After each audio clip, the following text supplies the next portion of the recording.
Hello everyone and welcome back to episode 3 of Inspiring Stories on Investments.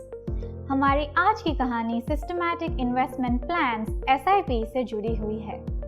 ये कहानी है mister and Mrs Pandya की। दोनों ही वर्किंग प्रोफेशनल्स हैं और अपने करियर की शुरुआत के दिनों से ही उन्होंने अपनी इन्वेस्टमेंट जर्नी की शुरुआत कर ली थी। उनकी कहानी क्यों डिसिप्लिन और पेशेंस की मिसाल है, ये हम उनकी जर्नी से समझेंगे। मिसेस पंड्या सेफ इन्वेस्ट से अपने करियर की शुरुआत के दिनों से जुड़े हुए थे।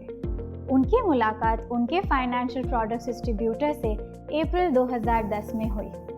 2010 में पहली बार उन्होंने investing early, investing in the right asset class and investing in mutual fund के बारे में जाना और ऐसे ही उन्होंने अपनी इन्वेस्टमेंट जर्नी की शुरुआत SIP of ₹2000 से शुरू की for the tenure of 10 years, that is 120 monthly installments. उनकी जर्नी के फर्स्ट 3 years में market did not generate any positive returns. In fact, in the very first year since investing, Mr. and Mrs. Pandya witnessed a drop in the NAV of the invested fund and it continued to remain so for the next 2 years. ये किसी भी first time investor को चिंतित कर सकता था और अपने पैसे विड्रॉ कर किसी और फाइनेंशियल एसेट्स पर निवेश करने में उन्हें मजबूर कर सकता था। लेकिन मिस्टर एंड मिसेस पंड्या ने मार्केट्स पर अपना भरोसा बनाए रखा।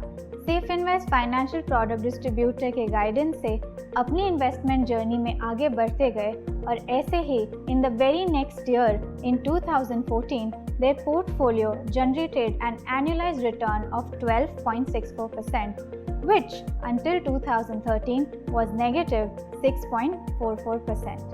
ये कैसे मुमकिन हो पाया and what factors contributed to this? Let us understand this in depth. ये possible हो पाया first, patience and discipline. Mister and Mrs Pandya ने अपनी ₹2000 की SIP को कंटिन्यू रखा irrespective of the stagnancy in the market or other trends or losing faith in the performance of the fund. Second, financial product distributors guidance. Mister and Mrs Pandya के financial product distributor उनसे regularly contacted थे और उन्हें market के ups and downs and behaviour से educate करते रहे। Third, रूपी कॉस्ट एवरेजिंग.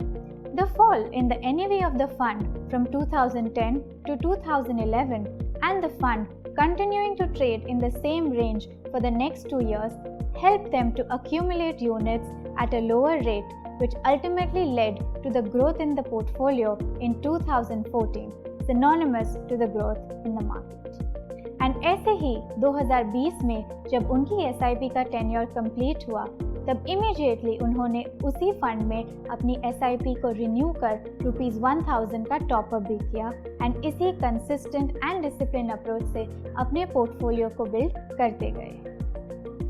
उनकी जर्नी के 14 इयर्स में उन्होंने कंपाउंडिंग का जो लाभ उठाया है उसमें सबसे ज़्यादा योगदान उनके पेशेंस, डिसिप्लिन और 2010 से अक्यूमुलेट हुए म्यूचुअल फंड यूनिट्स का है।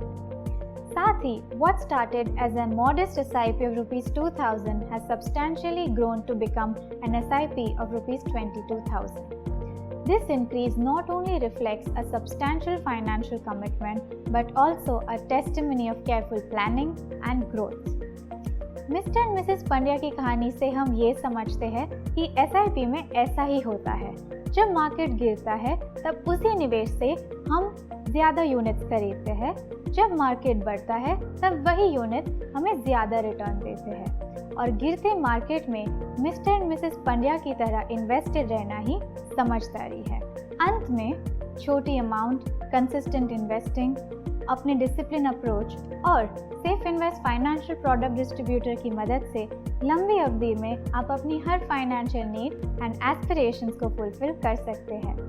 And I would like to leave you with a thought that start early and stay invested through SIP in equity mutual funds. Thank you and stay tuned.